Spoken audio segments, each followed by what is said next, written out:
안녕하세요. 저는 30대 후반 여자입니다. 저는 현재 재택근무를 하고 있어서 항상 이곳에서 사연 듣는 재미로 하루하루 지내고 있답니다.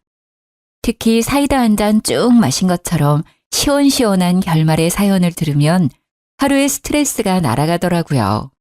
다양한 사연이 많지만 저의 지난 이야기처럼 믿기 힘든 것도 없을 것 같아서 용기를 내어 몇 년 전에 겪었던 이야기를 한번 털어놔 보려고 해요. 친구들뿐만 아니라 가족들까지 모두 저의 이야기를 믿을 수 없어 했었답니다. 뉴스에 나올 정도라고 제보하라고까지 했을 정도였죠. 이런 제 이야기를 한번 들어봐 주시겠어요? 지금도 가끔 자려고 눈을 감으면 생각나는 장면이 있어요. 바로 저의 원수 같은 두 사람이 제 앞에서 무릎을 꿇고 눈물을 줄줄 흘리고 있는 모습이죠. 제발 한 번만 봐주면 안 될까? 나도 정말 힘들었어. 몇 년 동안 네 그림자에 숨어 살아야만 했다고. 난 아무 잘못 없어. 다 이 여자 때문이라고 말했잖아. 우리 다시 예전으로 돌아갈 수만 있다면 내가 진짜 당신한테 충성할게. 둘 다 입 좀 닥쳐줄래? 안 그래도 울리는 머리 더 아프니까? 경찰서 끌려갈 각오나 하셔. 저는 제 발목을 끌어안으려는 남편의 손을 발로 팍 밟아버리고 차갑게 돌아섰답니다. 남편이 악소리를 지르며 손을 움켜잡고 바닥을 뒹굴었죠. 어쩌다 이런 지경까지 가게 되었는지 몇 년 전의 이야기를 한번 시작해 볼게요. 저는 몇 년 전에 교통사고를 아주 크게 당해서 거의 6개월이 넘도록 병원에 입원해 있었어요. 사실 이것도 기억이 나지 않고 다 들은 이야기죠. 저는 내내 의식이 없는 채로 있었거든요. 그렇게 6개월을 거진 식물인간 상태로 지내다가 기적적으로 눈을 뜨게 되었답니다. 처음으로 눈을 떠서 주위를 둘러보던 때가 생각이 나네요. 마치 신생아처럼 모든 게 새롭고 이상하게 보이더라고요. 저를 돌봐주던 간병인이 있었는데 제가 움직이자 아주 놀라서 간호사를 부르러 달려가더라고요. 그렇게 정신없이 시간이 흘러갔고 제 친척 언니라는 사람이 저를 퇴원시키러 왔답니다. 물론 저에겐 낯선 사람이었어요. 왜냐하면 사고의 충격으로 저는 모든 기억을 잃어버리게 되었거든요. 무슨 드라마에서나 봤을 법한 일이 막상 저한테 닥치니까 정말 눈앞이 깜깜하더라고요. 마치 머릿속이 검정색 물감으로 칠해진 듯이 아무것도 보이지도 않고 떠오르지도 않으니 미칠 노릇이었어요. 친척 언니는 저와는 별로 닮지 않았더라고요. 쫙 찢어진 눈에 머리를 거의 금발처럼 염색을 한 게 차림새도 엄청 화려했어요. 못 깨어날 줄 알았는데 결국은 정신을 차리긴 차렸네. 일단 너는 갈 데가 없으니까 우리 집으로 가자. 나랑 남편이랑 둘이 사는데 작은 방이 하나 남으니까 거기서 지내. 난 집이 없었어? 나이가 36인데 직장도 없고? 부모님은? 넌 천의 고아야. 너네 부모님이 너가 아주 어릴 때 돌아가셔서 넌 우리 집에서 빌부터 살았어. 작은 구멍가게 같은 회사 다니긴 했는데 사고 나기 전에 이미 관뒀고. 한마디로 너는 나이만 들고 돈도 없는 백수지. 그럼 지금까지 언니 집에서 얹혀 살았다는 거야? 언니 부모님이랑? 아니 뭐 그건 아니고. 너도 작은 원룸에서 혼자 월세로 살았는데 알다시피 너 6개월 동안 병원에 있었잖아. 그래서 내가 방 뺐지. 그 보증금은 네 병원비로 다 나갔어. 야, 내가 네 병원비도 보태줬다. 나중에 다 갚아. 알았어? 암튼 그만 물어보고 퇴원이나 하자. 언니는 제가 병원에 있는 동안 저를 돌보기가 많이 힘들었던 건지 아주 쌀쌀맞더라고요. 저는 제 처지가 너무 한심하고도 불쌍해서 더욱 주눅이 들었죠. 그렇게 언니가 사는 빌라로 함께 가게 되었답니다. 여러 개의 동이 있는 신축 빌라라서 아파트랑 비슷하더라고요. 근데 엘리베이터가 없어서 3층까지 걸어 올라가야 했어요. 저는 아직 몸이 성치 않아서 그런지 계단 하나하나 오르기가 너무 힘들더라고요. 언니가 빨리 오라고 다그쳐서 땀을 뻘뻘 흘리며 힘겹게 올라갔답니다. 집에 들어가니 형부가 어정쩡한 자세로 현관문 앞에 서 있더라고요. 물론 전에도 본 적이 있겠지만 기억을 잃었으니 전혀 모르는 사람이라 너무 어색했죠. 형부도 어색한지 저와는 멀리 떨어져 앉아서 아무 말도 하지 않았답니다. 저는 그렇게 친척 언니 집에서 얹혀 살기로 했어요. 기억을 잃은 것도 잃은 거지만 이렇게 계속 살 수는 없으니 얼른 몸을 회복해서 아르바이트라도 해서 얼른 이 집을 나가야겠다고 생각했죠. 형부는 중소기업에서 대리로 일을 한다고 하더라고요. 언니는 전업주부여서 매일 집에 있었어요. 저는 하루 종일 언니와 집에 있게 되었는데 제가 집에 간 다음 날 아침부터 일을 시키더라고요. 앞으로 네가 집안일 좀 해. 나는 밖에서 하는 게 있어서 가끔 나갈 일도 많고 너는 얹혀 사는 주제에 밥값은 해야지. 형부 아침은 꼭 한식으로 먹으니까 아침에 일어나서 밥 좀 하고 아직 몸이 성치 않으니까 밖에는 나가지 마. 장은 내가 다 받아줄 테니까. 그래 알았어. 집세도 안 내고 사는데 나도 도와야지. 걱정하지 마 언니. 넌 기억이 하나도 안 난다면서 언니 잘도 말한다. 웃겨 정말. 암튼 지금은 청소기 좀 돌려. 그리고 세탁기 꽉 찼으니까 빨래도 하고. 언니가 톡톡 쏘는 말을 할 때마다 상처를 받았지만 그래도 묵묵히 제 몫을 하려고 노력했어요. 뼈도 다 부서졌었다고 그러더니 조금만 팔을 움직여도 아직 통증이 있었지만 그래도 아침마다 언니와 형부가 먹을 밥을 꼬박꼬박 차려줬답니다. 저는 작은 방에서 지냈는데 매트리스도 없이 얇은 이불 2장만 깔고 자게 되었는데요. 바닥에 누웠다가 일어나기조차 너무 힘들었어요. 하지만 언니한테 침대를 사달라는 말은 당연히 할 수가 없었지요. 제 이름 석자만 알고 아무것도 아는 게 없으니 통장이 있는지 돈은 얼마나 갖고 있었는지도 전혀 몰랐고요. 지금 현재는 핸드폰도 없고 1,000원짜리 한 장도 없는 처지였답니다.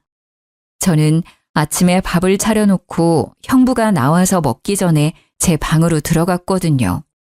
어쩐지 형부와 마주치는 게 좀 불편하더라고요. 언니도 저와 형부가 같이 있으면 왠지 더 예민하게 구는 것 같았고요. 당연히 말도 안 되지만 혹시나 오해를 받을 수도 있으니 아예 마주치지도 않으려고 노력했어요. 형부가 저녁에 돌아오기 전에 저 혼자 대충 밥을 먹고 두 사람이 먹을 저녁을 식탁에 차려놓았고요. 둘이 밥을 먹을 땐 전 방에 들어가 있었답니다. 언니와 형부는 사이가 엄청 좋은지 둘이 낄낄거리며 웃는 소리가 자주 들렸죠. 그렇게 시간은 흘러가고 전 마치 창살 없는 감옥에서 사는 것처럼 너무 답답했답니다. 너 바닥 닦을 때 그 밀대로 하지 말고 손걸레로 박박 닦아. 대충대충 하니까 바닥에 때가 덕지덕지 붙었잖아. 너 일 똑바로 안 해? 언니, 내가 아직 팔에 힘이 없어. 그리고 쪼그려 앉으면 무릎이 너무 아파. 그냥 밀대로 하면 안 될까? 내가 대신 2번 밀게. 6개월이나 누워있어 놓고 아프긴 뭐가 아파? 뼈도 예전에 다 붙었겠다. 엄살 떨기는. 잔말 말고 손걸레로 빡빡 문질러. 얼른! 그리고 내가 다시 한번 말하지만 너 절대 안방은 들어가지도 말고 청소도 하지 마. 알았어? 언니가 계속 째려보면서 할 때까지 시키는 바람에 저는 거실 전체를 쭈그린 자세로 손걸레질을 다 해야만 했어요. 서러운 것보다 뼈마디가 찌릿찌릿 통증이 와서 정신이 아득해질 정도였죠. 그날 밤엔 너무 아프고 제 처지가 처량해서 혼자 펑펑 울었답니다. 그나마 안방은 청소를 안 시키는 게 다행으로 느껴질 정도였죠. 안방에 있는 언니와 형부의 웃음소리가 어찌나 큰지 제 방까지 들릴 정도였어요. 저는 이렇게 슬픈데 한 집에 사는 두 사람은 뭐가 저렇게 신나는지 원망스럽더라고요. 거기다 둘은 야식을 엄청 자주 시켜 먹었는데 배달이 오면 안방으로 쏙 가지고 들어가더라고요. 먹는 걸로 구차하게 말하고 싶지 않아서 그저 모르는 척 했는데요. 너무 화가 나는 건 다음날 아침에 주방으로 나가보면 야식을 먹은 일회용 용기와 쓰레기가 널브러져 있었죠. 제가 아침밥을 차려야 하니까 어쩔 수 없이 이를 악물고 치울 수밖에 없었어요. 그래도 언니는 나한테 하나뿐인 가족인데 왜 이렇게 나를 힘들게 하는지 이해가 되지 않았어요. 제가 어릴 때부터 언니 집에서 빌붙어 살아서 저를 미워하는 걸까 하는 마음도 들었죠. 어느 날 언니가 외출하고 저 혼자 있었는데 아직 대낮인데 형부가 집에 왔더라고요. 저는 너무 놀라서 방으로 들어가려 했는데 형부가 말을 거는 게 아니겠어요? 아유, 뭘 피하고 그래. 우리 다 가족이잖아. 편하게 해, 편하게, 처제. 아, 네. 제가 기억을 못해서 그런지 좀 어색해서 그래요. 제가 얹혀 사는 입장이라 죄송하기도 하고요. 죄송하긴. 처제 집이니까 편하게 지내면 돼. 그리고 나랑 너랑 얼마나 친한 사이였는데. 내가 이런 말까지 하긴 좀 그런데 처음 봤을 때 진짜 이뻤는데 말이야. 병원에서 앓고 나더니 확 늙어버렸네. 언니가 있을 땐 말 한마디도 없다가 갑자기 반말을 하면서 너라고까지 하니까 기분이 너무 나쁘더라고요. 분위기도 이상해지고 그래서 슬그머니 부엌으로 자리를 피했어요. 할 게 없으니 저녁 준비나 일찍 하려고 냉장고에서 채소를 꺼내서 썰기 시작했죠. 아니 그런데 형부가 부엌까지 따라 들어오는 거예요. 저는 모른 채 하고 요리만 계속하고 있었고 형부는 옆에서 저를 은근한 눈빛으로 바라보는데 진짜 짜증이 나더라고요. 진짜 신기한 게 기억 다 잃었다면서 어떻게 요리하는 건 다 기억해? 심지어 맛도 예전이랑 똑같아. 난 네가 해줬던 김치찌개 참 좋아했거든. 오늘 김치찌개 해줄래? 어느새 제 바로 옆까지 와서는 이런 말을 하는데 소름이 쫙 끼치는 거 있죠. 근데 갑자기 형부가 제 손을 덥석 잡는 게 아니겠어요? 저는 너무 놀라서 형부 손을 팍 쳐버렸어요. 지금 뭐 하는 거예요? 아까부터 이상한 말이나 하고 그 기분 나쁜 눈빛은 또 뭐예요? 언니한테 다 말해도 돼요? 저는 다 내동댕이 쳐버리고 방으로 들어와서 문을 잠가버렸어요. 밖에서는 한동안 아무 소리도 없다가 텔레비전 소리가 나더라고요. 저는 밖으로 나가기가 싫어서 그대로 잠을 자버렸어요. 시간이 얼마나 지났을까 갑자기 제 방문을 부서져라 쾅쾅 치는 거예요. 깜짝 놀라서 잠에서 깼는데 언니의 화난 목소리가 들렸어요. 야, 문 열어. 너 뭐 하는 거야? 지금이 몇 시인데 밥도 안 해놨어. 형부도 굶고 있었잖아. 당장 문 안 열어? 저는 얼른 방문을 빼꼼 열었는데 언니가 팍 젖히고 들어왔답니다. 너 지금 잔 거야? 이제 아주 간이 배 밖으로 나왔구만. 전기세 10원도 안 내고 얹혀 사는 주제에 새끼 밥하라는 게 그렇게 어렵냐? 나 지금 배고파 죽겠는데 어떻게 책임질 거야? 미안해. 내가 금방 차려줄게. 언니 샤워하는 동안 다 해놓을 테니까 얼른 먼저 씻어. 언니는 눈이 돌아갈 정도로 저를 노려보고는 씩씩대면서 화장실 문을 쾅 닫고 들어가 버렸어요. 저는 정신없이 저녁 준비를 했죠.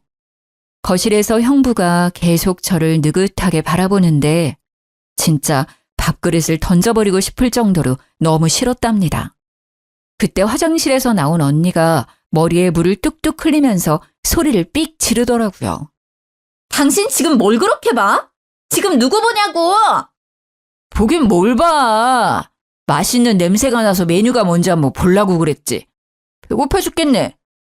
저는 잘못한 것도 없는데 괜히 찔리는 마음이 들어서 집에 있는 게 너무 불편했어요. 이럴 때 밖에라도 나가서 산책 좀 하고 싶은데 언니는 절대 밖에 못 나가게 했거든요. 퇴원한 지 3개월이 넘어가는데 빌라 밖을 나가보지도 못했답니다. 언니, 좀 답답해서 그런데 밖에 좀 나갔다 오면 안 될까? 형부랑 언니 편하게 저녁 먹게 좀 나가 있을게. 나가긴 어딜 나가. 동네 돌아다니지 말라고 했지. 가뜩이나 뼈 쑤신다며. 몸에 찬바람 들어서 아예 자리 깔고 누우면 어쩌려고. 그 지긋지긋한 간병을 나한테 또 하라는 소리야? 몸 회복될 때까진 절대 나가지 마. 알았어? 저는 주눅이 들어서 밥도 먹을 생각도 안 하고 그대로 방으로 들어올 수밖에 없었어요. 그 후로 언니는 점점 더 저를 괴롭히기 시작했죠. 왠지 형부와 제 사이를 의심하는 게 아닐까 싶었답니다. 언니는 집에서 하루 종일 저를 감시하다시피 했어요. 제가 낮잠 좀 자려고 누우면 불이 나게 와서는 팔자 좋다면서 자꾸 억지로 일을 만들어 시키곤 했죠. 하루는 소파에 앉아서 매니큐어를 바르고 있다가 저한테 이러더라고요. 너 밖에 나가고 싶댔지? 1층에 생수 배달 왔거든? 그것 좀 다 가지고 올라와. 6개니까 빨리. 저는 그렇게 몇 달 만에 계단을 내려갔네요. 천천히 내려가 보니 1층 출입문 앞에 생수 6박스가 쌓여져 있는 게 아니겠어요? 저는 6병을 말하는 줄 알았는데 말이죠. 너무 놀라서 입을 쫙 벌리고 한참을 서 있었는데 3층에서 언니 목소리가 날카롭게 들려왔어요. 제사 지내니? 빨리 하나씩 들고 올라오라니까. 언니, 너무 무거워서 못 들 것 같아.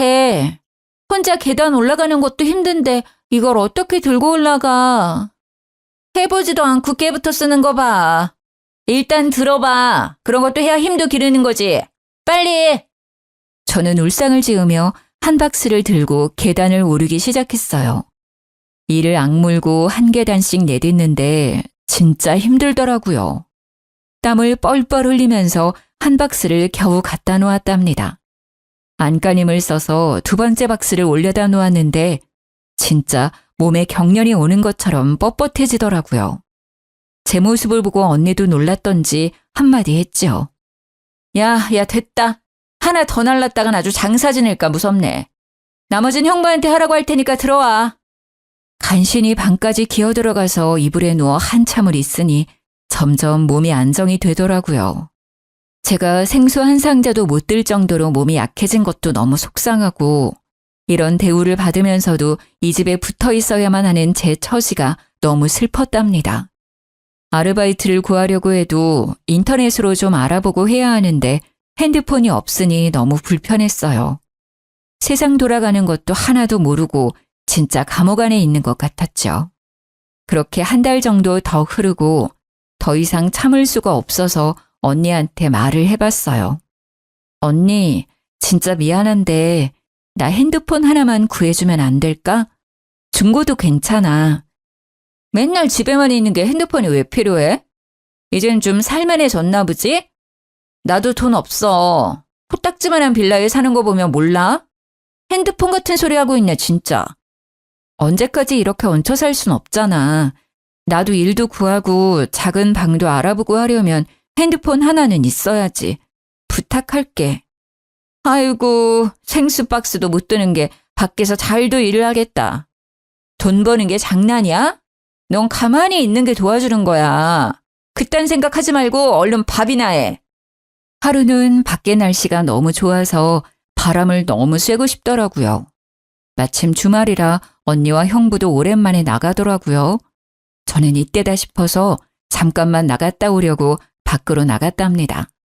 정말 감옥에서 탈출한 죄수라도 된 것처럼 밖의 공기가 이렇게 시원하고 좋을 수가 없었네요. 돈이 한 푼도 없었기 때문에 그냥 동네만 빙빙 돌고 있었는데 카페에서 사람들이 시원한 커피를 마시는 걸 보니 너무 먹고 싶더라고요. 그래서 멍하니 카페 안을 들여다보고 있었어요. 그때 누군가 제 어깨를 톡톡 치는 게 아니겠어요? 순간 언닌가 싶어서 너무 놀라 뒤를 돌아봤답니다. 맞네, 맞아. 세상에, 드디어 집에 온 거야? 도대체 그동안 어디 있었어? 아무리 연락해도 전화 한 번을 안 받아서 얼마나 걱정했는지 알아? 네? 누구세요? 저를 아세요? 어머, 이게 무슨 말이야? 날 몰라? 나야, 나. 동네 친구 지연이. 우리 옆동 살아서 친해졌잖아. 아, 그래요? 저를 안다고요? 옆동에 산다고요? 제가 사실 교통사고를 크게 당해서 기억을 다 잃어버렸어요. 혹시 그럼 제가 살던 데가 어디인지 알고 있나요? 너무 답답한데 저를 안다니 저 좀 도와주세요. 그게 정말이야? 살던 데가 어디냐니? 이 동네가 자기가 살던 데잖아. 저 빌라에서 지금 나온 거 아니야? 일단 여기 좀 들어가서 얘기해 그럼. 여자는 저를 카페 안으로 데려가서 케이크와 커피도 사주었답니다. 저는 그동안 있었던 모든 일을 이야기했고 여자는 심각하게 듣다가 고개를 갸웃거렸어요. 지금 사는 집에서 형부랑 언니랑 산다고? A동 302호 맞는 거지? 그럴 리가 없는데.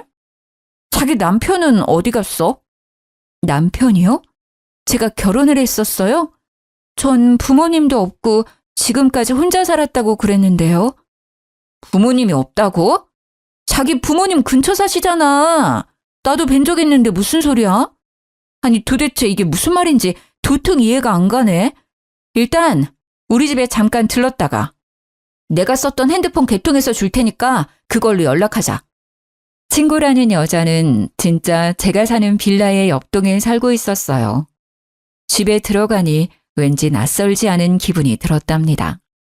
친구는 저에게 핸드폰을 건네주었고 번호도 알려주었답니다. 친구의 말을 들으니 더욱 머릿속이 혼란스러워지기 시작했어요. 내가 결혼도 했고 부모님도 살아계시다면 다들 어디에 있는 거고 친척 언니는 저에게 왜 거짓말을 한 건지도 궁금했죠. 아니면 오늘 처음 만난 친구라는 여자가 거짓말을 하고 있을지도 모르는 거고요. 저는 헝클어진 실타래 마냥 뒤죽박죽인 머릿속을 감당하기가 힘들었답니다. 어떻게든 기억을 되찾는 게 최선의 방법일 것 같았죠. 언니에게 말을 꺼냈다가 더욱 힘든 상황에 처할 수도 있고 아무도 믿을 수 없다는 생각이 들었거든요. 저는 친구에게 받은 핸드폰으로 기억을 찾기 위해 여러모로 검색도 해보고 방법도 찾아보기 시작했어요. 하지만 쉽게 돌아오지 않는 기억에 하루하루 좌절만 더해갔답니다. 기억을 찾으려고 노력할수록 머리가 띵하게 아프거나 이명이 생길 정도로 멍해지는 날들이 늘어갔어요. 그럴 때는 아무것도 하지 못하고 누워있거나 앉아있어야 좀 진정이 될 정도였죠.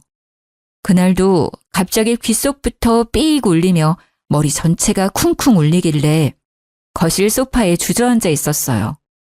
안방에서 나온 언니가 저를 보더니 소리를 지르더라고요.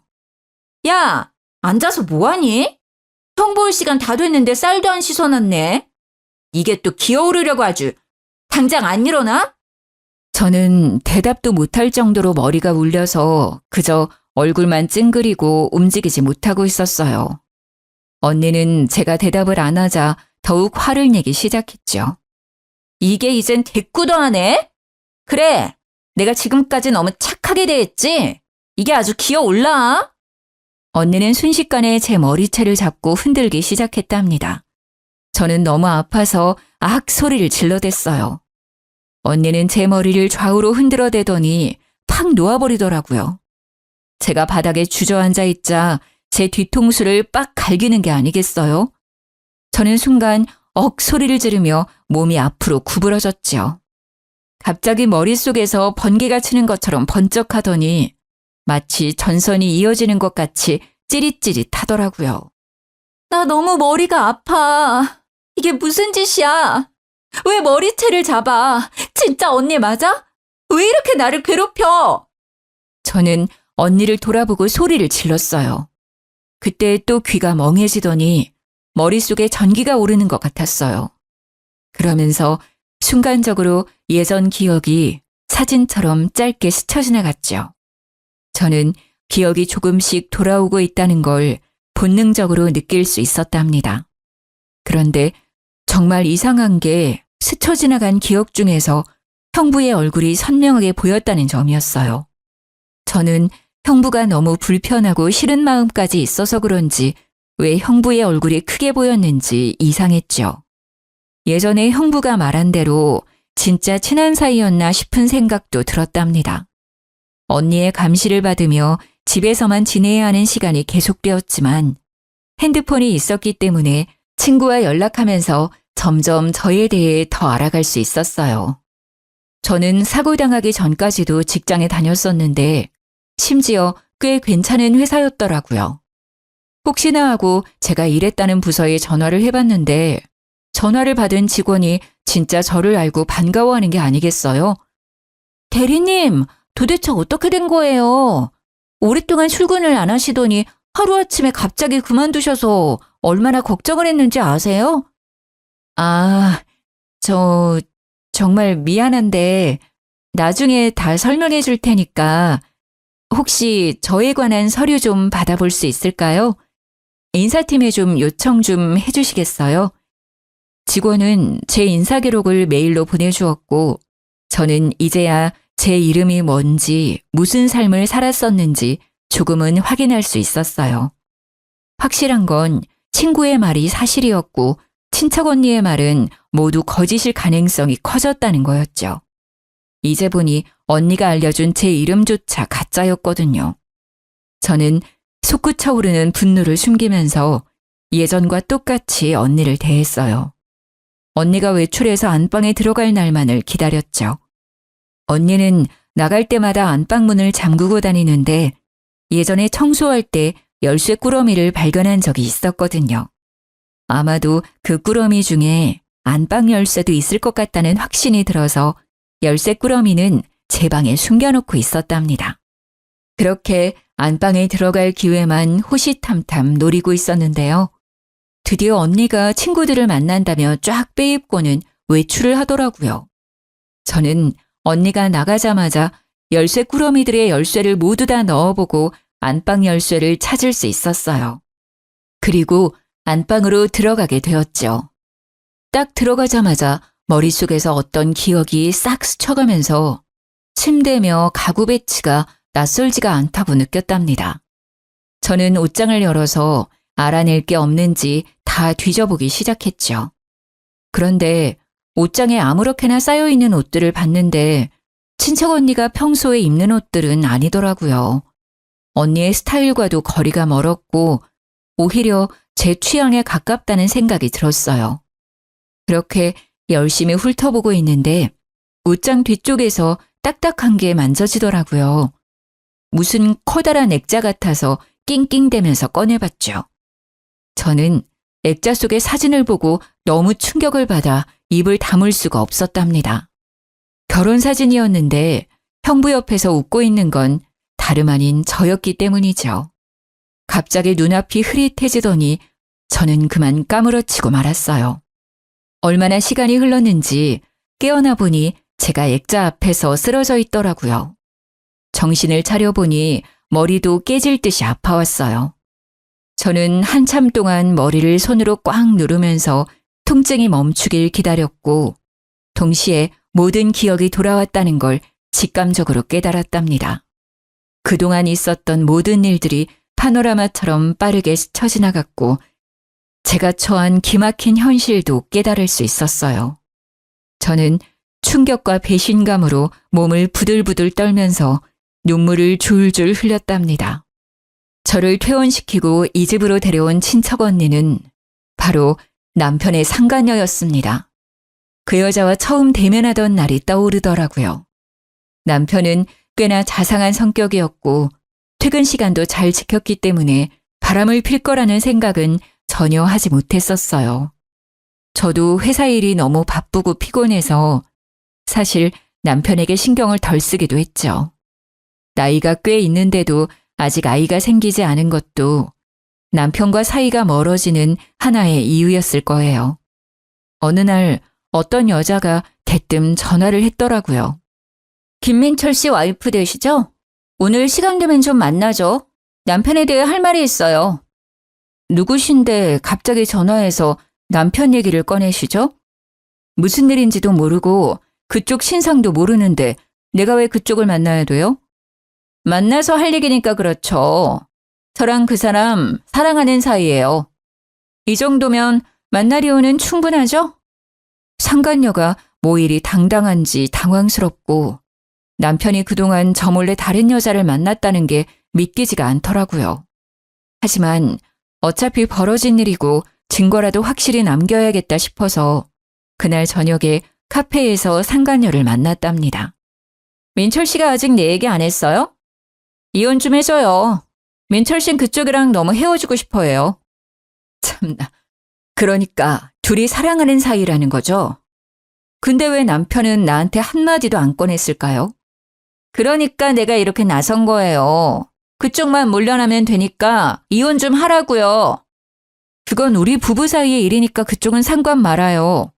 할지 안 할지는 내가 정하는 거니까 주제넘게 끼지 말고. 나는 자리를 박차고 나와 당장 집으로 가서 남편에게 녹음한 걸 들려주며 따져 물었죠. 그렇게 이혼을 바라면서 왜 숨겼어? 기다려. 내가 상간녀 소송 먼저 하고 이혼 소송도 바로 걸어줄 테니까. 여보, 제발 이혼만은 안 돼. 내가 정말 잘못했어. 한순간의 실수였어. 정말이야. 이젠 다시 안 만날게. 내가 헤어지자고 하니까 그 여자가 정신이 나가서 당신한테 말했나 봐. 내가 정리할게. 제발. 남편이 상간녀와 헤어지려고 하자 상간녀가 폭발해서 저한테 모든 걸 다 밝힌 모양이더라고요. 그날부터 남편은 이혼은 절대 안 된다고 매일같이 매달렸답니다. 그와 동시에 상간녀는 저한테 매일 밤 전화를 해서 이혼하라고 소리를 질러댔죠. 진짜 지옥 같은 시간들이었어요. 저는 도저히 참을 수 없어서 양가 부모님한테 모두 털어놓고 이혼 소송을 진행하기로 마음을 먹었답니다. 그렇게 퇴근을 하고 친정 부모님을 뵈러 가려고 회사 건물을 나섰는데 남편이 저를 기다리고 있는 거예요. 제가 남편을 무시하고 지나가자 남편이 거칠게 제 손목을 낚아채더라고요. 왜 이래? 회사 사람들 보겠어. 당장 안 나? 너 어디 가는 거야? 내가 부모님한텐 절대 말하지 말라고 했잖아. 다 정리했다니까? 정리했는데 매일 밤 그 여자가 나한테 번호를 바꿔가면서 술 먹고 전화해 대니? 난 더 이상 봐줄 수 없어. 오늘 우리 부모님한테 먼저 말할 거니까 그렇게 알아. 저는 남편을 뿌리치고 횡단보도로 달려나갔어요. 그리고 그 순간 트럭의 불빛이 제 눈을 찌르는 걸 마지막으로 모든 기억이 사라졌던 거죠. 저는 남편 때문에 흥분해서 신호를 미처 보지 못하고 차도로 뛰어들었고 그렇게 트럭에 치여 사고가 나게 된 것이었답니다.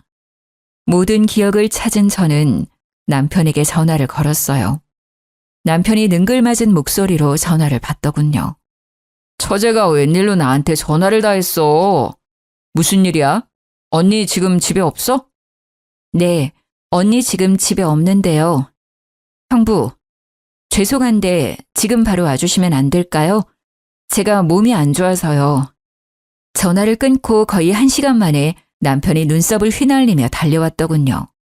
소파에 앉아있는 저를 보더니 제 옆에 착 달라붙어 앉더라고요. 처제, 어디가 아파? 내가 좀 봐줄까? 방이 좀 눕지 그래. 처제 같은 소리하고 자빠졌네. 너 도대체 나한테 무슨 짓을 저지른 거야? 이 짐승만도 못한 놈아. 제가 돌변해서 소리를 지르자 남편이 입을 떡 벌리고 저를 쳐다보더라고요. 당신 기억 다 돌아온 거야? 언제? 어디부터 기억이 나? 혹시 전부 다? 지금 사실대로 다 말하면 당신이 원하는 대로 이혼은 안 할게. 그러니까 어떻게 된 건지 다 털어놔. 남편은 우물쭈물하다가 입을 열었죠. 물론 다 비겁한 변명일 뿐이었지만요. 당신이 사고로 머리를 너무 심하게 다쳐서 수술도 여러 번 했거든. 의사가 가망 없다고 할 정도였어. 양쪽 부모님한테 사고 났다고 말씀드리면 나 바람난 것까지 다 아실 거고. 그래서 너무 무서워서 어떻게 해야 되나 그러고 있었는데 아니 걔가 살지 죽을지도 아직 모르니까 일단 말하지 말고 기다리자는 거야. 그래서 가족들 감쪽같이 속이고 6개월이나 나를 병원에 숨겨놨다 이거야? 이 머저리야? 아니 걔가 당신한테 보험 있냐고 물어보더라고. 생명보험 있다니까 일단 더 기다렸다가 혹시나 당신이 잘못되면 그 돈 갖고 결혼하자고 자꾸 꼬시는 거야.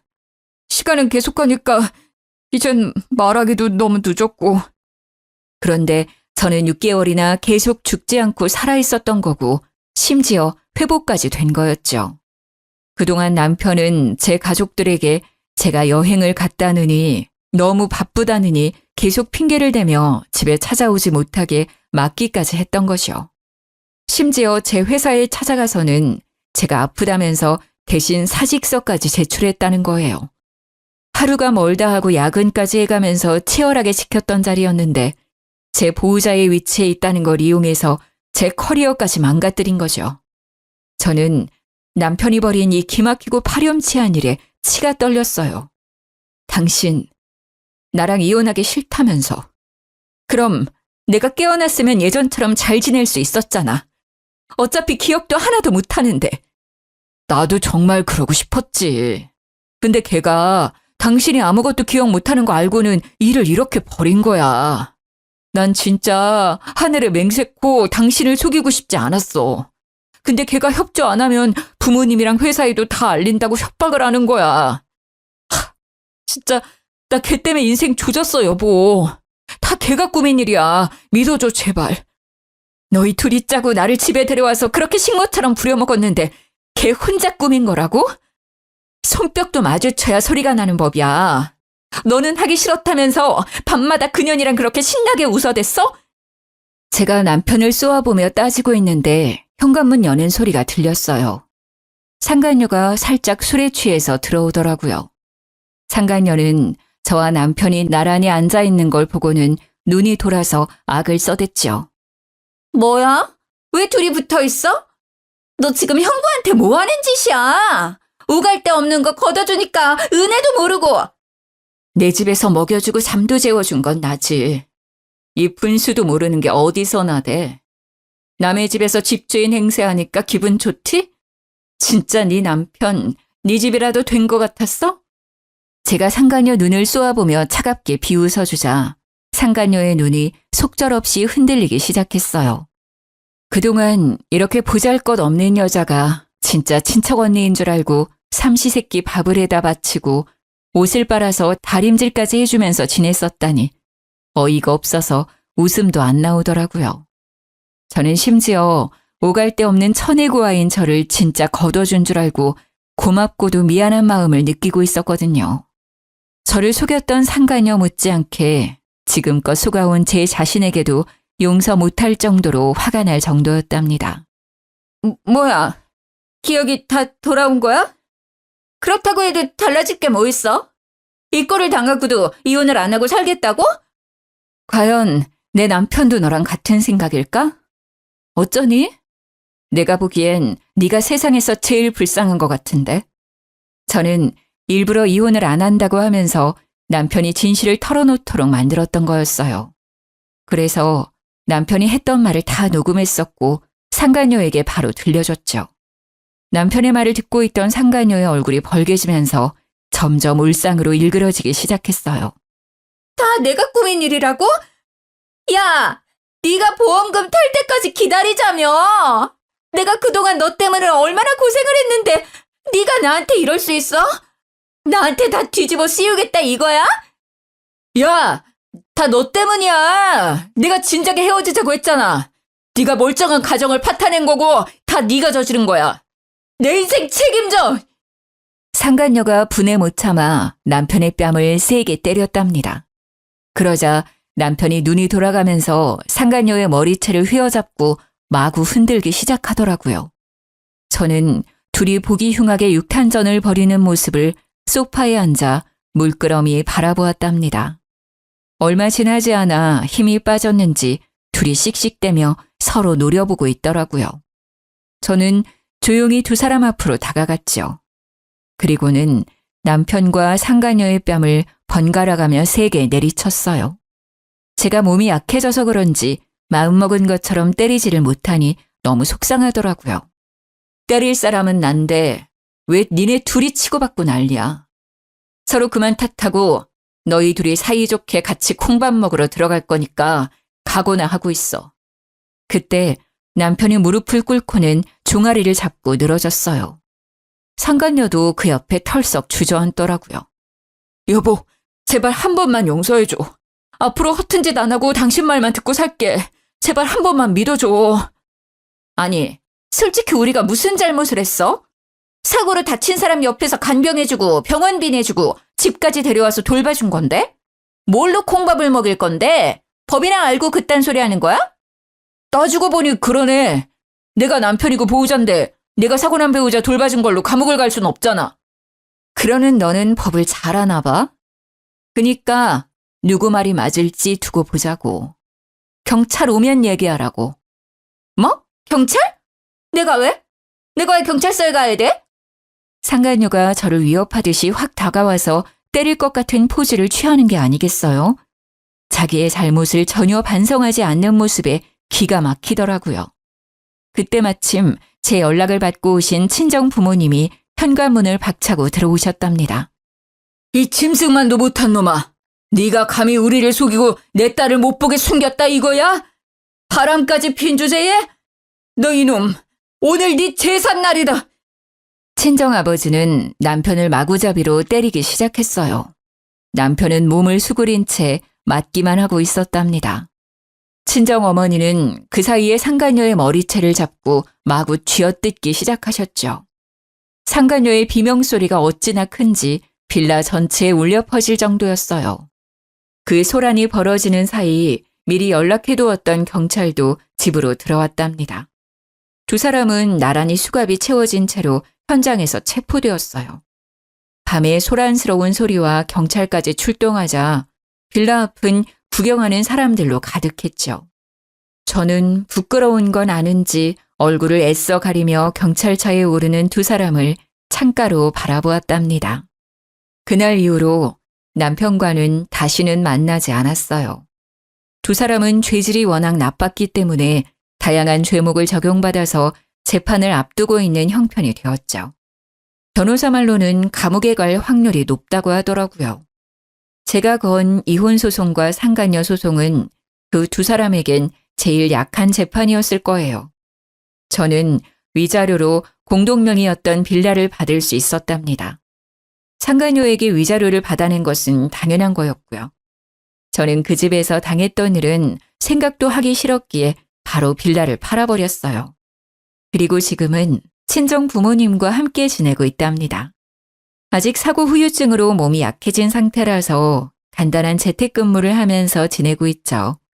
부모님의 보살핌을 받으며 음식도 잘 챙겨 먹다 보니 확실히 점점 몸이 나아지는 기분이 든답니다. 점점 원래의 제 삶과 일상으로 돌아오고 있죠. 하지만 지금도 가끔 밤에 악몽을 꾸기도 해요. 아직도 그 빌라의 작은 방에서 노예처럼 지내면서 혼자 울며 잠들었던 날들이 떠올라 가슴이 철렁하기도 하고요. 저한테 어떻게 그런 일이 벌어졌는지 기가 막힐 뿐이죠. 그것도 평생을 약속했던 남편이란 사람한테 그런 일을 당하다니. 그를 사랑하고 선택했던 제 삶이 쓸모없이 느껴지는 날도 많았답니다. 하지만 이제는 다 털어내고 다시 앞으로 나아가야겠죠.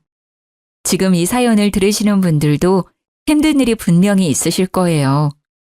하지만 우리 다시 힘을 내서 이겨내보아요. 지금까지 제 사연을 들어주셔서 감사합니다. 행복하세요.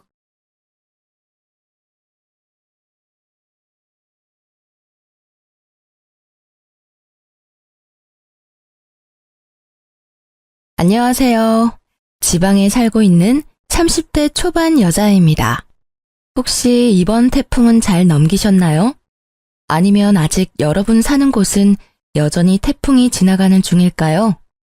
아주 위력이 센 태풍이지만 부디 안전히 큰 피해 없이 지나가길 바라봅니다. 제가 사는 곳은 하루 지나자 바람이 사그라들고 언제 그랬냐는 듯 날이 겠습니다. 오늘 들려드릴 제 사연도 지금 날씨랑 비슷한데요. 전 남편이라는 태풍에 하마터면 휩쓸려 갈 뻔한 제 과거 이야기 한번 들어보시겠어요? 오늘 사연을 적으면서 제 인생을 쭉 돌이켜봤는데요. 저도 모르게 눈시울이 붉어지더라고요. 제가 기억이 가물가물한 아주 어렸을 때부터 저희 부모님은 자주 다투셨습니다. 가정 불화는 주로 돈 문제였던 것 같습니다. 그러다 초등학생 때 아버지가 지병으로 돌아가시고 어머니는 기다렸다는 듯이 집을 나가셨습니다. 야속하게도 어린 저만 혼자 두고요. 아버지 장례식장에서 만난 친척들은 모두 악마 같았어요. 어린 제게 앞으로 고생길이 훤히 보인다는 둥 자기들은 절대 맡아서 키울 생각 없다며 못난 말도 면전에 대고 하셨었죠. 어린 제가 키워달라고 안겨붙을까봐 더 못되게 그랬을까요? 장례식 끝날 때까지 그 누구도 혼자인 제게 괜찮냐며 손 내밀어준 사람은 없었습니다. 홀로 아무도 없는 집에 돌아간 그날의 상처는 아마 영원히 지울 수 없을 겁니다. 부모님 두 분 다 재산이랄 게 크게 없는 집이었어요. 그런데 아빠의 부조금마저도 어린 제게는 허용되지 않았나 봐요. 그나마 막내하며 가깝게 지냈던 건 고모였는데요. 고모라는 인간은 제게 단돈 2만 원만 쥐어주고 부조금을 모조리 들고 사라졌습니다. 지금까지 죽었는지 살았는지 모릅니다. 어린 저는 경제 감각이 없으니 그때 고모가 쥐어준 2만 원이 되게 크게 느껴졌어요. 고모는 그래도 조금은 날 좋아하는구나 착각 들 만큼요. 하지만 금방 집에 먹을 것도 동나고 돈도 떨어진 저는 그렇게 며칠을 혼자 굶었습니다. 그러다 집에 방치된 저를 발견한 사회복지사를 통해 보육원에 가게 됐습니다. 보육원에 있다가 또 언제 혼자가 될지 모르고 밥을 먹을 수 있는 마지막 기회일지 모른다는 바보 같은 생각이 들더라고요. 저는 보육원 첫날부터 옆 친구들 밥까지 탐내며 허겁지겁 밥을 먹었습니다. 당연히 그곳의 친구들은 첫 만남부터 절 싫어했고 원장은 모두가 보는 앞에서 그런 제 뺨을 때렸던 기억이 나요. 그때 저는 본능적으로 세상은 저 혼자 헤쳐나가야 함을 깨달았습니다. 배를 골지 않으려면 내 인생은 나 스스로 구제해야 함을 깨달았죠. 그렇게 저는 보육원에서 고등학생 때까지 자랐습니다. 머리가 점점 클수록 원망도 많이 생기더라고요. 날 두고 죽은 아빠, 그리고 도망간 엄마, 나 몰라라 한 친척들에 대한 원망이요. 아니, 어린 저를 감당하기 싫었음 진작 절차 밟아서 보육원에 맡기지 왜 방치해뒀나 싶었습니다. 혹시 내가 혼자 죽기를 바랐던 건가 하며 증오심도 자라났죠. 나쁜 짓을 하거나 방황하지는 않았고 전 그저 그 모든 미운 감정들을 연료 삼아 열심히 살았습니다. 만 18세의 나이로 보육원을 독립했고 대학교는 생각하지 않았어요. 고졸이지만 나름 작은 회사 경리로 들어갔거든요. 고등학교에서 제가 어느 정도 공부를 하니 담임 선생님께선 제게 공무원 시험을 준비해보라 하셨어요. 하지만 저는 그럴 시간도 여유도 없었습니다. 당장 돈을 벌고 싶었거든요. 이 세상에서 저를 지켜줄 유일한 백은 돈밖에 없다는 걸 너무 일찍 깨달은 거죠. 저는 월 200만 원 조금 넘게 버는데 세금 떼면 그마저도 더 줄어들어서요. 20대 초반에는 저축하며 제 입에 풀칠하기 바빴습니다. 공부에 투자할 시간과 돈은 없었어요. 물론 공무원 시험을 아예 포기하지는 않았습니다. 금전적으로 허덕이지 않을 때쯤 공시 공부도 시작했어요. 그런데 조금 살만해질 때쯤 주위를 둘러보니 정말 다들 가족, 연인과 저마다 함께 있더군요. 이 세상에 저만 덩그러니 혼자인 기분이 들었습니다. 다들 혼자가 아니라 누군가와 함께 인생을 꾸린 모습에 저는 지독한 외로움에 시달렸어요. 분명 제가 기억하지 못하는 순간에는 저희 부모님도 좋았을 때가 있었겠지 생각도 했어요. 그러던 중 저는 고등학교 친구가 해준 소개팅에서 첫 남자친구를 만나게 됐어요. 그게 25 넘어 하는 제 첫 연애였습니다. 이미 연애를 여러 번 해본 남자친구는 모든 게 능숙했어요. 그 나이에도 서툰 제게 보채지 않았고 처음엔 매너 있었죠. 하지만 사귈수록 발견하게 되는 그놈의 민낯은 추악했습니다. 술만 먹으면 망나니로 돌변하더군요. 그 구렁텅이에서 절 꺼내준 게 다름 아닌 앞집 살고 있던 전 남편입니다. 제게 뭐가 모자라서 그런 놈에게 당하고 사냐고 신고도 도와주고 늘 퇴근길을 함께 해줬어요. 덕분에 징글징글하던 전 남친에게 벗어날 수 있었죠.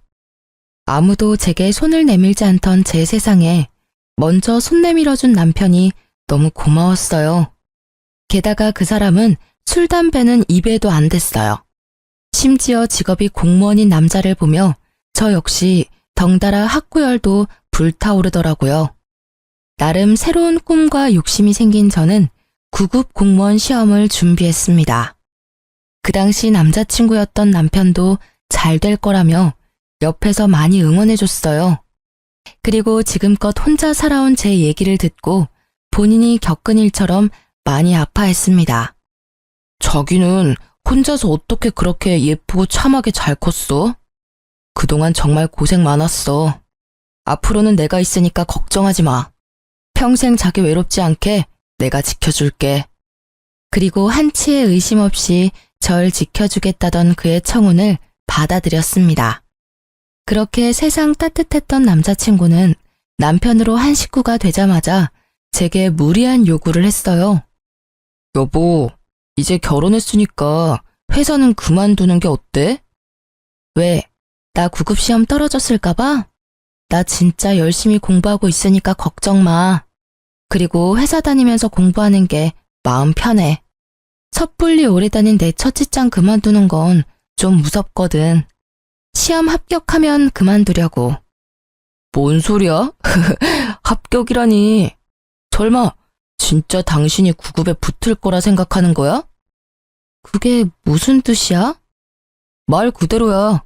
진짜 당신이 붙을 거라 생각하냐고. 아니 고졸에다 학원 한번 제대로 다녀본 적 없으면서 단번에 공무원 시험 합격 바라는 건 너무 꿈이 큰 거 아니야? 난 단지 당신 지금 회사 연봉이 너무 적어서 차라리 알바가 낫겠다는 말을 하고 싶었을 뿐이야. 우리 엄마 만두가게 알바생이 당신보다 돈 많이 받아. 그거 알고 있어? 첫 직장이자 지금껏 몸담아왔던 직장은 제가 고졸이라 승진은 꿈도 못 꿨습니다. 하지만 개미똥만큼이라도 매년 연봉이 오르더라고요. 힘든 코로나 시기에도 잘리지 않고 계속 다닌 것만으로도 감지덕지했습니다. 공무원 합격하기 전까지는 계속 그 회사를 다니고 싶은데 갑자기 남편은 다니던 회사를 당장 그만두라 하더군요. 저를 믿고 응원해줬던 연애 시절 남친은 사라지고 돌변한 남편은 고졸인 제가 공시에 어떻게 합격하냐며 비웃더라고요. 당신 말이 너무 심한 거 아니야? 나는 내 힘으로 구한 내 첫 직장, 월급은 적어도 만족하면서 다니고 있어. 듣다 보니 무시하는 것 같아 기분 나빠. 그리고 당신 내가 공무원 안 하길 바라는 눈치다? 안 하길 바라는 게 아니라 안 붙을 걸 예상하는 거야. 고졸인 네가 공시는 무슨 공시야. 헛꿈 그만 꾸고 돈 안 되는 회사는 얼른 그만둬. 그리고 말인데 우리 엄마 만두가게 장사 잘 되는 거 알지? 요즘 손이 모자라다는데 당신이 가서 일 좀 도우면서 배워봐. 그럼 우리 엄마가 당신한테 가게 선뜻 물려줄 수도 있잖아. 헛꿈? 말을 왜 그렇게 함부로 해? 결국 지금 나한테 회사 그만두고 어머님 가게 일 도우라는 거잖아. 나 당신 부인이야. 부탁도 아니고 명령하잖아. 이게 지금 뭐 하는 태도야? 제가 한 번도 지은 적 없는 불쾌한 표정을 짓자 남편은 적잖이 당황했습니다. 아니, 말이 헛나온 거야.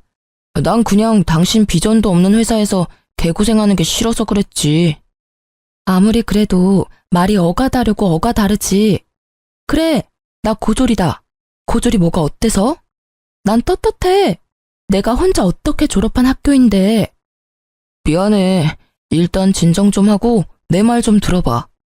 내가 요즘 엄청 스트레스 받아서 당신한테 나도 모르게 성질 부렸나 봐. 아니, 우리 엄마가 요즘 몸이 불편하다고 병원에 같이 가자고 자꾸 부르시잖아. 근데 당신도 알잖아. 나 업무 많아서 야근까지 하는데 엄마까지 케어하느라 요새 좀 몸이 힘들다. 그래서 당신한테 좀 부탁하려고 했는데 말이 삐뚤게 나가서 미안. 뭐? 어머니 아프셔? 어디가 아프신데? 그럼 그렇다고 나한테 진작 말을 하던가. 엄마 좀 챙겨달라는 부탁을 못해서 제게 못되게 군 남편이 미웠지만요. 생각해보니 요새 저도 바쁘다고 시모에게 연락을 못 드렸던 거예요. 저는 남편을 타박하며 곧바로 시모께 찾아갔습니다. 어머님, 저 왔어요. 제가 요새 그이 따라 공무원 되고 싶어서 공부를 시작했거든요. 근데 회사 일까지 바빠서 너무 정신이 없었어요. 어머님께 요즘 신경 못 써드려서 정말 죄송해요. 편찮으시다는 말 듣고 바로 온 거예요. 많이 안 좋으신 거예요? 어머님, 앞으로 병원은 저랑 같이 다녀요. 결혼 전에는 가족품이 그립다더니 너 결혼 후에 내가 먼저 안 하면 연락 한 통 없더라. 인간이 다 그래. 뒤돌아서면 남이지. 자식 새끼라고 키워봤자 그놈도 지엠이 아프다니까 툴툴거리기나 하고. 에이구, 내가 빨리 죽어야지. 어머님이 왜 빨리 죽어요? 말만 그런 게 아니라 진짜 이제 어머님은 제 가족이에요. 저 무서우니까 그런 나쁜 말 하지 마세요.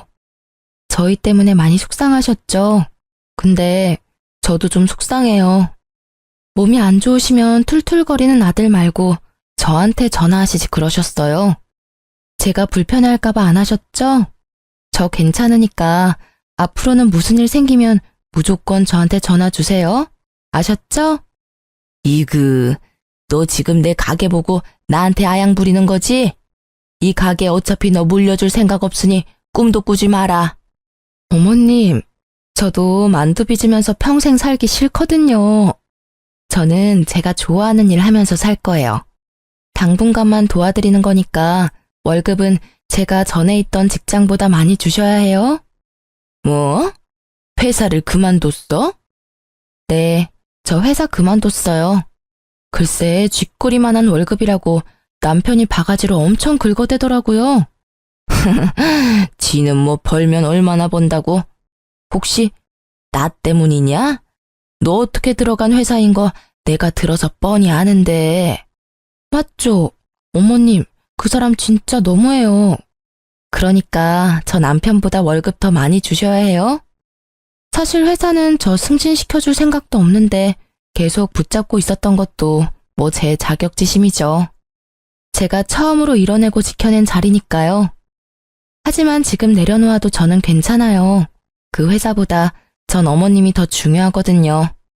그 대신 저 꼭 어머님이랑 같이 지내면서 공시도 합격할 거예요. 뭐 그건 네가 하는 거에 달려있지. 처음엔 못된 말만 하는 시모 때문에 무척 속상했어요. 하지만 말만 퉁명스럽게 할 뿐이지 시모는 정말 따뜻한 분이셨어요. 결혼해서 남편과 함께 효도하겠다던 제가 그동안 무심했던 건 사실이었죠.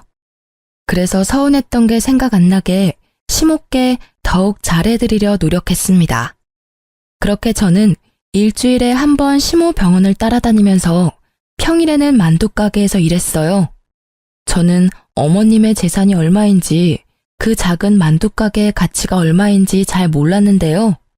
같이 지내다 보니 어머님이 꽤 여유가 있으신 분이란 걸 알았어요. 어머님께서는 원래 제 연봉을 물으시더니 딱 그 연봉의 2배는 좋게 넘게 주셨어요. 제가 하는 일이라곤 만두 빚는 것 뿐이었어요.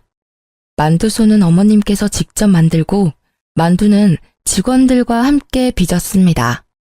직원이 많아서 힘에 부치지도 않더라고요. 당일 만들어 당일 소진하는 만두는 오픈하자마자 매일 빠르게 품절됐어요. 그래서 저는 오전에 잠깐 근무하고 덕분에 공부할 시간도 많이 벌었습니다. 어머님도 저와 같이 지내다 보니 마음이 풀리셨는지 전보다 저와 엄청 사이좋게 지냈어요. 어머님은 제가 쉬는 날이면 매주 꼭 예쁜 만두를 빚어서 보내주셨어요.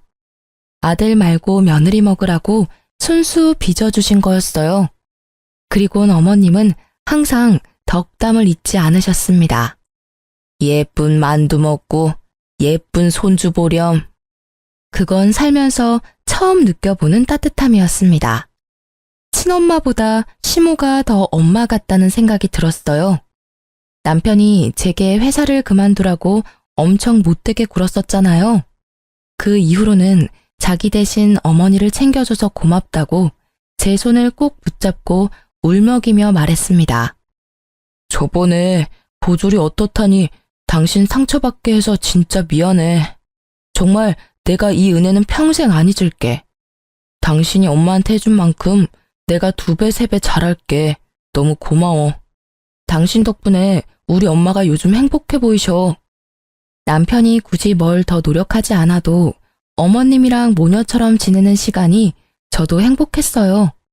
더도 말고 덜도 말고 지금이 딱 행복하다 느꼈던 순간이었죠. 각자의 역할을 해내며 서로를 보살피는 가족 구성원. 그게 바로 제가 바라던 가족의 형태였어요. 그런데 제게 고맙다던 남편은 은혜를 갚겠다더니 그걸 원수로 갚더라고요. 연애 때부터 야근이 잦은 건 알고 있었지만 남편은 부쩍 더 늦게 들어오는 날이 많아졌어요. 심지어 야근하고 올 시간을 넘어 훨씬 더 새벽 시간에 술에 취해서 집에 들어왔죠. 술, 담배라고는 안 하던 남편이었는데 혹시 또 제가 모르는 괴로운 일이라도 있나 싶었습니다. 여보, 또 술 먹었어? 요즘 무슨 일이라도 있는 거야? 왜 이렇게 인사불성이 된 거야? 야, 너는 임마 시집 자라서 호강하는 줄 알아. 뭐? 당신 지금 그게 무슨 말투야? 아, 이게 진짜 지가 뭐라도 되는 줄 아나? 야, 이리 와봐. 본 적 없는 얼굴로 비틀거리며 다가오는 남편 때문에 순간 온몸이 경직됐습니다. 저도 모르게 저리 가라고 남편을 세게 밀치자 남편은 그대로 그냥 뻗어서 자더라고요. 아무 일도 일어나지 않았지만 곧 무슨 일이라도 생길 것 같았어요. 저는 전 남친이 술 먹고 제게 폭력을 행사했던 트라우마 때문에 지금도 술 먹은 사람들 근처에도 안 갑니다.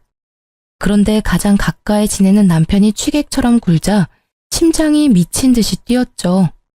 게다가 남편은 술에 취해 그냥 자는 것도 아니었어요. 잠시라도 정신이 들면 꼭 큰 소리로 마누라 어딨냐고 고래고래 소리를 질렀죠. 아니면 밥 좀 차리라며 주정을 부렸어요. 여보, 잘못했어. 내가 마시고 싶어서 마신 게 아니라 회식 때문에 그런 거야. 다음날 술 깨면 남편이 회식 때문이라며 싹싹 빌어대서 한 번은 봐줬는데 그 뒤로도 계속 똑같은 문제가 반복됐습니다.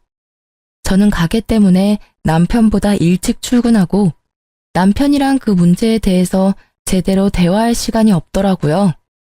그렇게 제가 얼렁뚱땅 넘어가니 점점 더 선을 넘는다 싶었죠. 저는 처음엔 술 취한 남편이 무서웠는데 몇 번 반복되니 점점 속에서 열불나서 참을 수 없었습니다. 야, 너만 소리 지를 줄 알아? 남편이 또 술에 취해 들어와 난동을 부리길래 전 똑같이 남편에게 소리를 질렀어요. 그러자 남편은 살벌한 얼굴로 식탁 위에 물잔을 잡더라고요. 그리고 남편은 제게 물을 뿌렸습니다. 유리잔은 그대로 싱크대에 던져버려서 깨졌고요. 저는 물에 젖은 생쥐꼴로 바들바들 떨며 어머님께 전화했습니다. 그때는 이상하게 경찰보다 심호가 더 먼저 떠오르더라고요. 제 연락에 택시를 타고 한달음에 달려온 어머님이었어요. 어머님. 아니, 너 괜찮냐? 잘밤에 머리가 다 젖었네. 어딨어? 내 며느리 울린 이 못난 놈 어딨냐? 어머님은 세상 모르고 잠든 남편에게 쌍심지를 켜시곤 다가갔어요. 어머님은 냉장고에서 꺼낸 물병 뚜껑을 열고 자는 남편에게 그대로 들이부으셨어요. 차가워. 누구야? 누구긴 네 애미다 이 썩을 놈아. 엄마. 땡수 마찰하니 지 애미는 알아보구나. 근데 왜 네 색시를 못 알아봐? 어디 술 취했으면 곱게 잘 것이지 내 며느리를 괴롭혀? 아, 내가 또 술 먹고 실수했대요. 아니, 당신은 그렇다고 지금 시간이 몇 시인데 엄마를 불러. 뭐? 또? 이따위로 인사불성된 게 한두 번이 아니었단 말이지? 너 이 자식 애미가 우스워? 어디 내 앞에서 큰 소리야? 아니, 어디 너만 사회생활하냐? 응? 네 부인은 시모 뒷바라지 한다고 매일 얼마나 힘든 줄 알아? 사실은 어머님이 일을 덜 시키면 덜 시키셨지 저는 만두가게 일이 힘들지 않았거든요. 하지만 남편 앞에서 저를 두둔하기 위한 못된 시어머니를 자처하셨죠. 나도 모자라 너까지 부인을 괴롭히면 쓰냐? 너 이따위 망나니 짓 할 거면 당장 이혼해라. 어디 감히 내 며느리한테 물을 끼얹어? 내가 시집살이 시킨다고 너까지 지금 네 부인을 무시해? 너 지금은 물잔이지? 나중에는 네 손에 뭐가 들려있을지 앞날이 훤히 보인다. 엄마, 무슨 말씀을 그렇게 하세요? 그럼 나중에 제가 뭐 가정폭력이라도 저지른다는 말씀이세요? 아이고, 이미 넌 폭력을 쓴 거야, 이놈아. 술 처먹고 와서 괴롭힌 게 폭력이야. 아가, 내가 경찰 부르마. 저런 놈은 콩밥을 먹어야 정신을 차려. 시모는 콧김을 뿜으시며 남편에게 쌍욕을 한 바가지 하셨어요. 그러고도 분이 안 풀리시는지 경찰 부르겠다고 화를 내셨죠.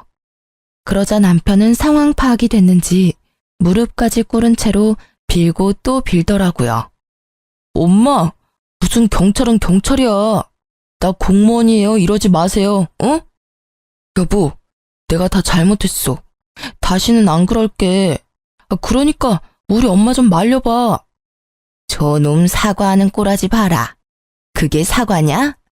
아가, 일단 우리 집으로 가자. 우리 집 가서 넌 내 집이다 생각하고 너 하고 싶은 대로 살아. 그리고 이혼을 할지 결정하렴. 저놈 하는 짓은 내가 못 봐주겠다. 시댁으로 가는 길 택시 안에서 시모는 괜찮다며 제 손을 연신 쓸어주셨어요. 그 온기에 저는 불안이 가라앉았죠. 한동안 시댁에서 먹고 자고 어머님의 배려로 만두가게도 출근하지 않았어요. 남편은 매일 출근 전에는 어머님께 찾아가서 싹싹 빌고요. 퇴근하면서 제가 좋아했던 음식들을 사와서 한 번만 용서해달라고 빌었습니다. 제가 집을 나간 뒤로 남편은 마음고생을 좀 했는지 살이 쏙 빠졌더라고요. 다시는 술 안 먹겠다는 각서도 자진해서 썼습니다. 저는 예전에 남편이 절 구해준 일이 떠올라서 정말 딱 한 번만 봐주자 생각했어요. 그리고 무엇보다 겨우 이룬 제 가정을 쉽게 제 손으로 깨지 못하겠더라고요. 그 대신 다음에 또 이런 일이 일어난다면 가차없이 이혼하기로 마음먹었습니다. 다행히 남편은 예전처럼 술을 입에도 대지 않았고 예전 모습으로 돌아와 저희는 일상을 찾을 수 있었어요. 더 이상 술 문제로 저를 힘들게 하지 않았습니다. 그런데 남편이 하는 통화를 우연히 들은 그날 제 세상이 무너졌습니다. 자기야, 이번 달은 나만 믿으라니까. 이번 달 보험왕은 당신이라고. 그 말 한마디만 엿들었는데 제 온몸의 세포가 반응했어요. 아니나 다를까 남편 몰래 전화기를 뒤져보니 바람이 확실하더군요. 대화 내용을 보니 너밖에 없다, 사랑한다, 어쩐다. 참 가관이었습니다. 남편과 상간녀는 시모의 가게와 재산을 탐내고 있었습니다. 그동안 저를 이용해서 남편은 시모의 환심을 사려 했던 거죠. 모든 사실을 알게 된 저는 분노했어요. 겉도 모자라 상간녀와 함께 시모의 명의로 억대의 사망보험금을 받을 수 있게 작전을 짜고 있더군요. 제가 알고 있다는 걸 모르던 남편은 뻔뻔하게도 이러더군요. 여보, 우리 엄마 내 말은 안 들으니까 당신이 엄마 좀 설득해서 생명보험이랑 이것저것 들어놔. 내가 잘 아는 설계사가 있거든? 상담 받아보니까 지금이라도 보험 열심히 들어놔야겠더라. 엄마가 아무리 여유가 있다고 하셔도 그건 엄마 노후 자금이고 나중에 우리 물려줄 재산이시잖아. 아프실 때 돈은 따로 준비해야 한대. 그리고 사망보험금이 있어야 우리 상속세 부담도 덜 수 있다더라. 저는 남편이 저를 배신한 것보다 낳아주고 키워준 시모를 배신한 게 더 화가 났어요. 처음엔 조용히 이혼하려고 했어요. 하지만 항신소까지 의뢰해서 증거를 수집한 이유는 단 하나, 시모를 지키기 위해서였어요. 남편이 상간녀와 꾸미는 계획이 너무 괘씸하잖아요. 저는 어느 정도 증거를 다 수집하고 남편에게 이혼 통보하기 전 시모에겐 모든 사실을 다 털어놓았죠. 아무것도 모르고 계시면 어머님도 상간녀와 남편에게 눈 뜨고 코 베일 수 있는 상황이었으니까요. 어머님은 제 생각보다 훨씬 더 강인하셨고 단단하신 분이었어요. 오히려 상처받았을 저를 더 걱정하셨죠. 비장한 얼굴의 시모는 제게 딱 한마디만 하셨어요. 아가, 비위상에도 조금만 참아라. 내가 다 해결하마. 어머님은 말씀 따라서 저는 가만히 있었어요. 그런데 도저히 남편과 한 집에 못 있겠더라고요. 이런저런 핑계를 대며 시댁에서 지냈어요. 그리고 대망의 참교육 날이 다가왔습니다. 어머님은 직원들 모두 휴가를 보내주시곤 보험에 대한 설명을 직접 듣고 싶다고 상간녀를 만두가게로 불렀습니다. 상간녀는 저와 비슷한 또래였습니다. 화장기 없는 저와는 다르게 아주 예뻤어요. 막상 마주하니 저는 제가 죄인도 아닌데 괜히 주눅이 들었죠. 그걸 눈치챈 어머님은 기죽지 말라며 제 등을 여러 번 쓰다듬어 주셨어요. 그리고 신나서 열심히 설명하는 상간녀에게 어머님은 대놓고 물으셨어요.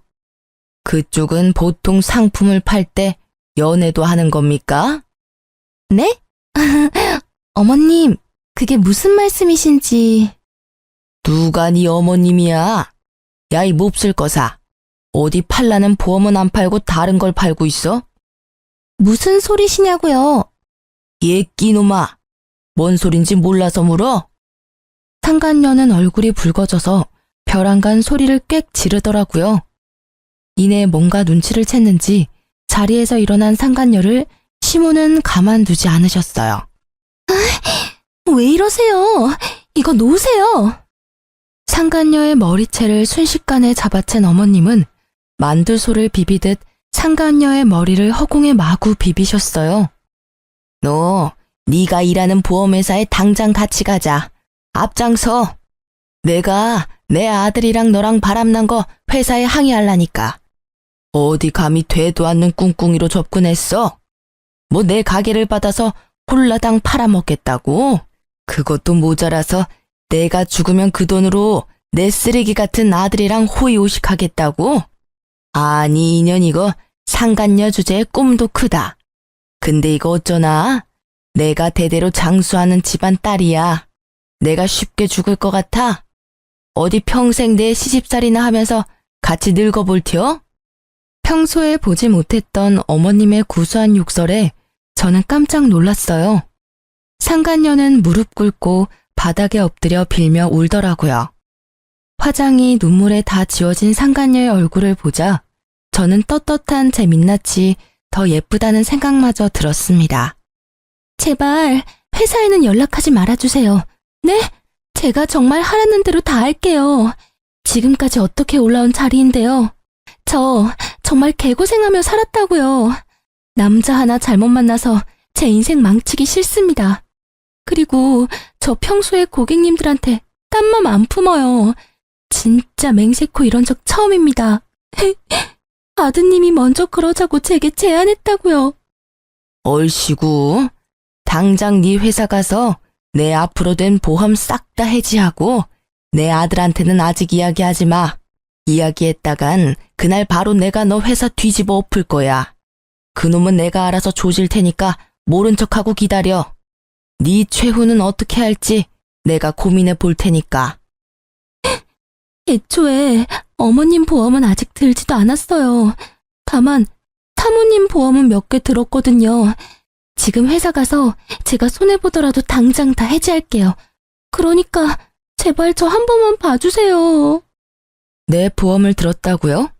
남편은 이미 상간녀에게 제 보험을 몰래 들었더라고요. 정말 TV에서 볼 것 같은 이야기였어요. 사망보험금 2억? 그 액수에 저는 할 말을 잃었습니다.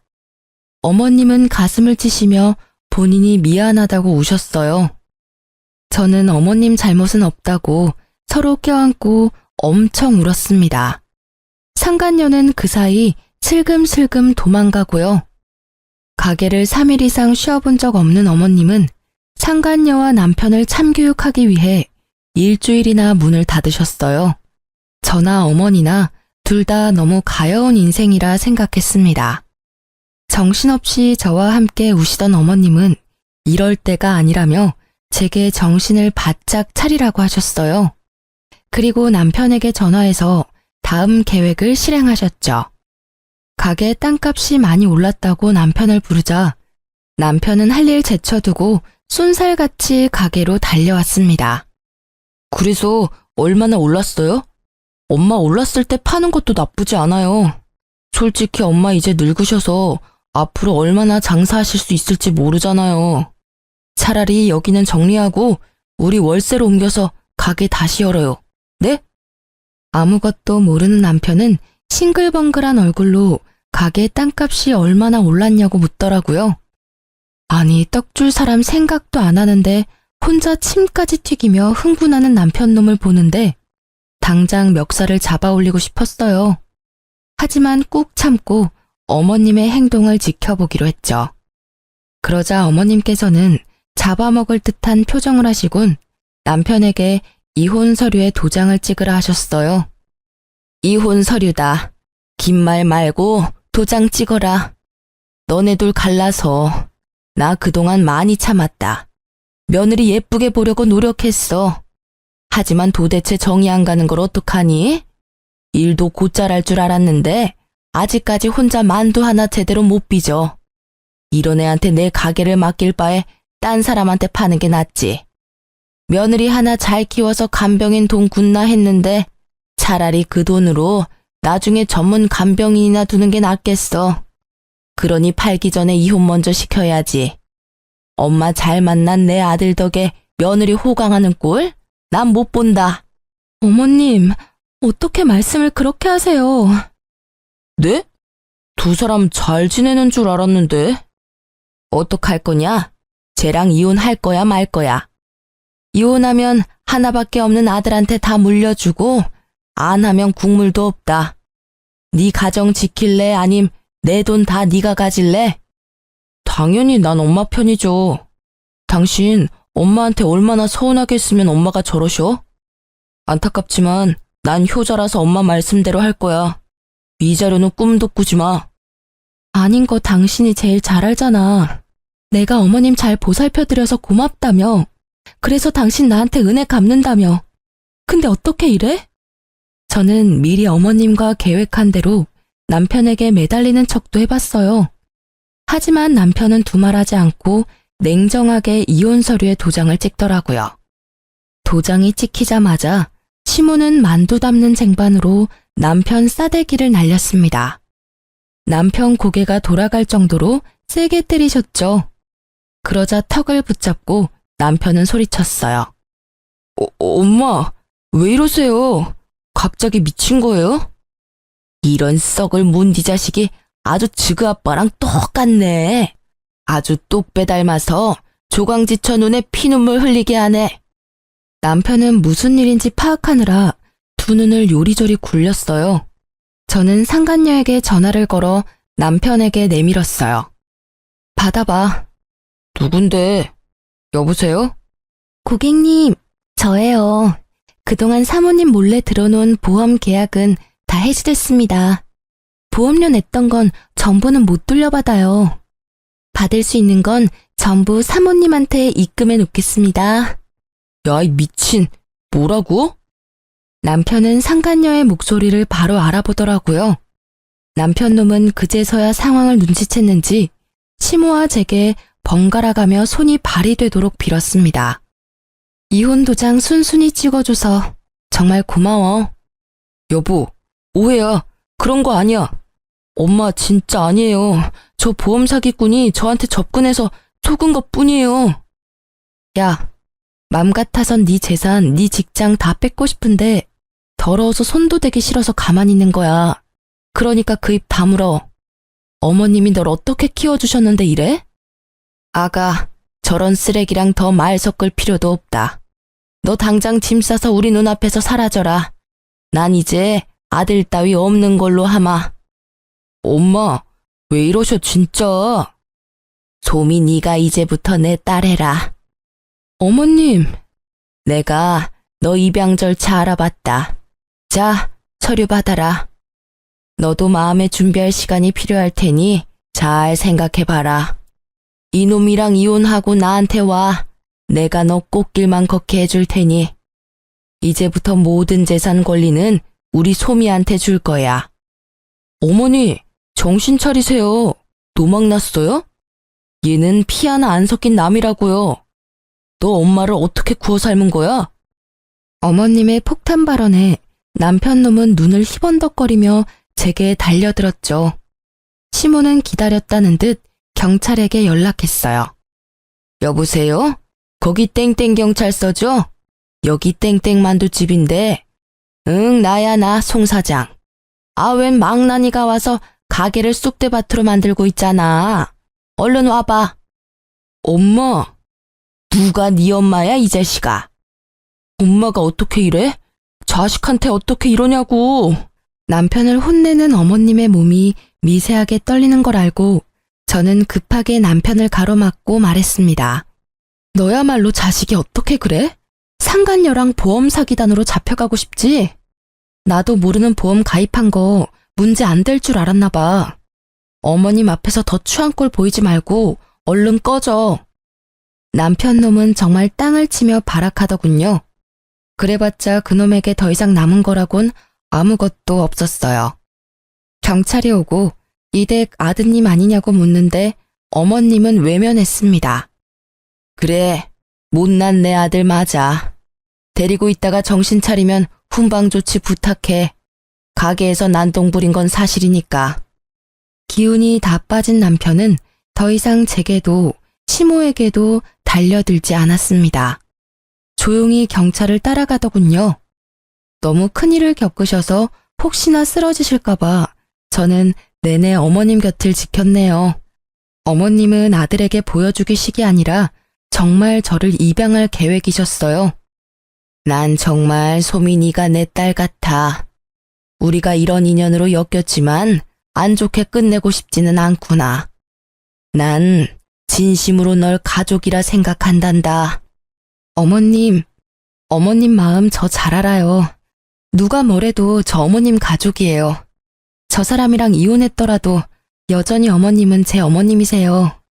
하지만 저 어머님 딸로 들어가면 저 사람이랑 남매인 거잖아요. 저 죽어도 그건 싫어요. 어머님이랑 저 서류상으로 아무 사이는 아니지만 가족같이 지내잖아요. 계속 지금처럼 지내면 안 될까요?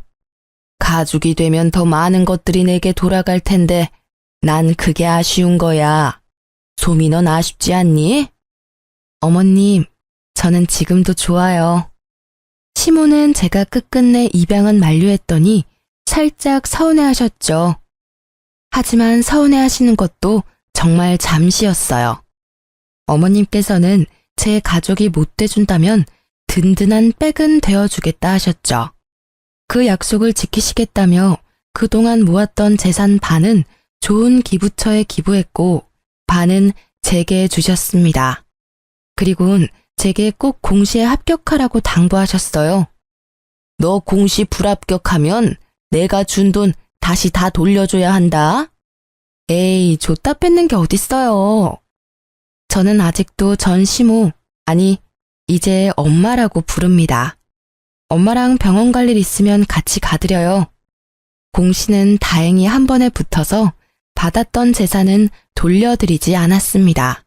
그런데 하필 좁은 공무원 바닥, 저는 전 남편과 같은 부서에 근무하게 됐습니다. 그 인간은 자기 잘못도 모르고 자기 엄마 재산을 가져간 저를 여전히 미워하고 있었죠. 직장에서 막상 저를 마주하니 놀라서 전 남편 얼굴은 사색이 됐더라고요. 불편했는데 그 불편함도 잠시였어요. 얼마 안 가서 상간녀가 찾아왔거든요. 내 인생 책임져 이 자식아. 다 네가 계획한 거였잖아. 네 부인도 네 엄마도 네가 생명보험 억대로 들라며. 야, 여기가 어디라고 지금. 나 보험 사기로 신고당해서 이제 보험 일 못해. 너 때문에 보험 모집인 자격 박탈당했다고. 이 자식아, 너 때문에 소문 다 나서 나 나중에 다른 보험회사도 못 가. 내가 할 줄 아는 거라곤 영어뿐인데 어쩔 거야. 네가 나 먹여 살릴 거야? 그럴래? 조용히 안 해? 죄송합니다. 모르는 사람이에요. 다들 일 보세요. 전 남편은 상간녀를 모른 채 했지만 상간녀는 끝까지 그런 전 남편을 물고 늘어지더라고요. 사람들은 수군거리고 저희 사무실은 한바탕 난리가 났습니다. 저는 현장에서 실시간으로 보는데 웃음 참느라 혼났습니다. 생명보험, 불효자식, 조강지쳐 버린 쓰레기. 이런 키워드들이 한동안 떠돌자 전 남편은 알아서 일을 그만뒀습니다. 어쩌면 제가 직접 불륜으로 윗선에 고발할까봐 도둑놈 제발 지린다고 알아서 도망간 걸 수도 있고요. 그래도 그렇게 아무 준비 없이 홧김에 또 공무원 그만두고 저놈 후회하겠구나 싶었는데요. 역시나 제 예상이 맞았습니다. 공무원 그만두고 할 줄 아는 거 없는 전 남편은 퇴직금을 탕진하고 엄마한테 찾아왔다고 합니다. 엄마한테 들은 내용 그대로 전달해 드릴게요. 엄마, 저 돈 좀 보태주세요. 제가 진짜 기가 막힌 사업 아이템 발견했거든요. 엄마 아들 공무원 시험도 단번에 붙고 엄청 똑똑한 거 잘 알잖아요. 누가 내 아들이요? 댁은 뉘신지? 엄마는 당연히 반성하지 않고 돈만 밝히는 전 남편을 외면하셨죠. 누구냐고 묻는 엄마의 말에 전 남편은 끝내 완전히 무너졌다고 합니다. 어머니, 저라고요. 언제까지 아들 모르는 척 할 거예요? 전 남편은 모든 걸 후회한다며 엉엉 울면서 빌고 또 빌었대요. 돈이고 뭐고 필요 없으니 제발 아들 모르는 척하지 말아달라고요. 엄마는 그런 전 남편에게 이렇게 말씀하셨대요. 네가 다시 네 손으로 어떻게든 일어나면 내가 그땐 너 아는 척이라도 해주마. 내가 너라는 놈을 낳은 죄가 있으니 그땐 내 벌 달게 받아야지. 전 남편은 그렇게 아무 소득 없이 돌아갔다고 합니다. 동네가 워낙 소문이 빨라서요. 소문 들어보니 전 남편은 어느 고깃집에서 일하고 있다더군요. 그놈이 한 짓거리들 생각하면 분해서 더 벌받기를 원했지만요. 낳아주고 길러준 어머니가 자신의 가족이길 거부하는 것 자체가 그놈이 받는 가장 큰 벌 아닐까 생각합니다. 앞으로도 전 엄마랑 자주 왕래하며 살 거예요. 물론 전 남편 놈이 개과천선해서 돌아온다면 아무래도 엄마랑 예전처럼 편히 만날 수는 없겠죠. 이런 제 마음을 꿰뚫어 보시고 엄마는 이렇게 제게 말씀하셨어요. 걔랑은 나도 예전처럼 못 지낸다. 아무리 내가 낳고 길러놓은 자식이라지만 그 시커먼 무서운 속내를 전혀 몰랐잖니. 앞으로도 뭘 믿고 그놈을 보듬겠니? 그러니 너도 너무 걱정 마라. 어차피 사람 쉽게 안 변하고 그놈 변하려면 나 죽고 나서일 거야. 그리고 어차피 나 이제 가진 것도 없어. 이 몸뚱이 뿐이야. 만약 나한테 빌붙으려고 한다면 내가 역으로 저놈한테 빌붙어야지 뭐. 엄마도 참. 내가 있는데 그놈한테 빌붙긴 뭘 빌붙어요. 그리고 왜 엄마가 몸뚱이 뿐이야? 내가 있잖아요. 진짜 섭섭하게 자꾸 그럴 거예요? 엄마는 내가 지켜요. 그래, 그러니까 그렇게 웃어. 울상 짓지 말고 나랑 웃으면서 살기로 약속했잖아.